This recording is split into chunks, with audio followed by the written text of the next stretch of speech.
Illustre public, distingué jury, mon plaidoyer vous est dédié en raison de votre intérêt apparent pour l'éducation de la jeunesse, comme en témoigne votre présence en cette salle.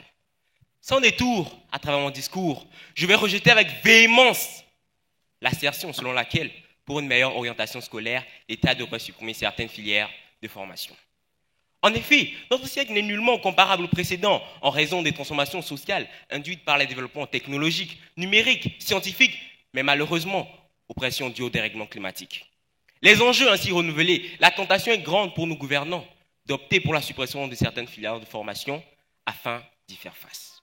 Par ailleurs, les ressources limitées de nos États semblent indiquer la voie vers la révocation de certaines filières de formation afin de focaliser nos investissements dans les secteurs porteurs d'emploi. Supprimer, que de brutalité en ce mot. La subtilité de mon propos réside dans le sens de ce mot qui littéralement veut dire anéantir. Vous imaginez qu'il s'agit purement et simplement de rayer de la carte certaines filières de formation. Dès lors, les filières comme l'anthropologie, la linguistique, généralement pointées du doigt comme sans débouché, devraient être supprimées. Prenons l'exemple d'une filière mal aimée comme la sociologie. Qui pourrait croire qu'une société où l'on ne forme pas des sociologues peut-elle se pérenniser? Sans leur rapport, comment voulez-vous diagnostiquer les maux qui minent nos sociétés afin d'y apporter des réponses politiques adéquates? Or, certaines filières, bien que moins populaires, sont essentielles dans des outils spécifiques et leur radiation entraînera une pénurie de main-d'œuvre qualifiée dans ces domaines.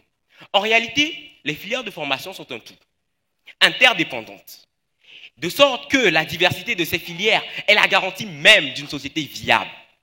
Et l'utilité de ces filières qu'on est tenté de supprimer n'apparaîtra qu'au grand jour lorsque l'action barbare de leur suppression sera effective.